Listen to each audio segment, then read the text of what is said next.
जैन धर्म और महात्मा गांधी।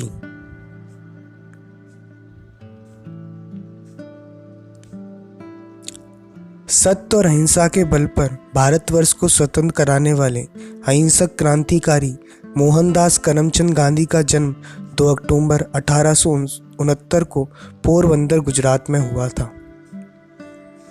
गांधी जी के पिता करमचंद गांधी और माता पुतलीबाई जैन धर्म में आस्था रखते थे।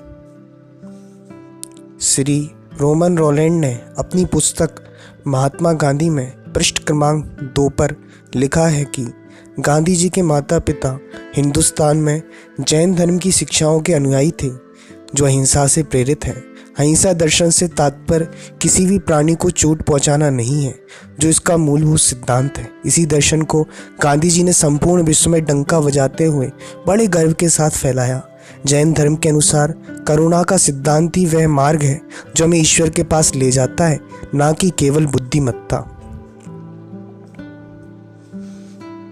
श्री रोमन रोलैंड ने अपनी पुस्तक महात्मा गांधी में पृष्ठ क्रमांक 2 पर ही आगे लिखते हैं कि गांधी जी की 8 वर्ष की उम्र में सगाई और 12 वर्ष की उम्र में शादी हो गई थी।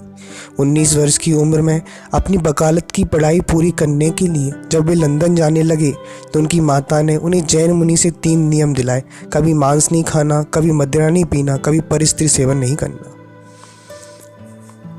गांधी जी ने स्वयं ये कहा है, मुझ पर 3 पुरुषों ने गहरा प्रभाव डाला है। पहले टॉलस्टॉय, दूसरे रस्किन, तीसरे रायचंद भाई।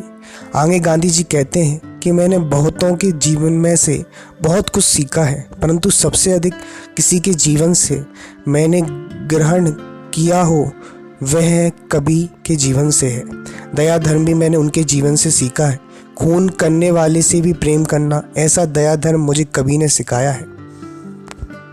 श्रीमद रायचंद जी महात्मा गांधी के धार्मिक गुरु थे और एक जैन श्रावक थे। गांधी जी आश्रम में प्रतिदिन अनेक जैन भजनों को गाया करते थे और सभी को गाने के लिए प्रेरित करते थे, जिनमें अब हम अमर बहे न मरेंगे इत्यादि अनेक भजन सम्मिलित थे। उनमें से एक भजन में निर्गंत मुनि बनने की भावना स्पष्ट रूप से व्यक्त की गई है।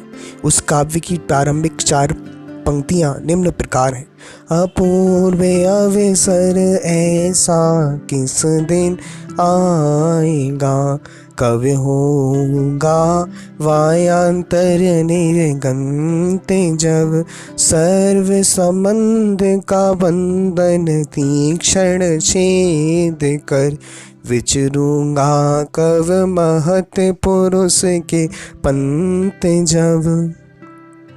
एक बार चर्चिल ने गांधी जी को नंगा फकीर कहकर संबोधित किया तो इसी घटना का उल्लेख करते हुए सुप्रसिद्ध लेखक फिशर कहते हैं, गांधी जी ने ऐसे संबोधन से उन्हें संबोधित करने पर उसके उत्तर में स्वयं चर्चिल को सूचित किया था कि हाँ, मैं सर्वोत्कृष्ट प्रकार की अहिंसा का पालन करने के लिए मैं स्वयं नंगा जैन फकीर बनना चाहता हूँ, परंतु अभी मैं अपने को इसके योग्य नहीं पाता।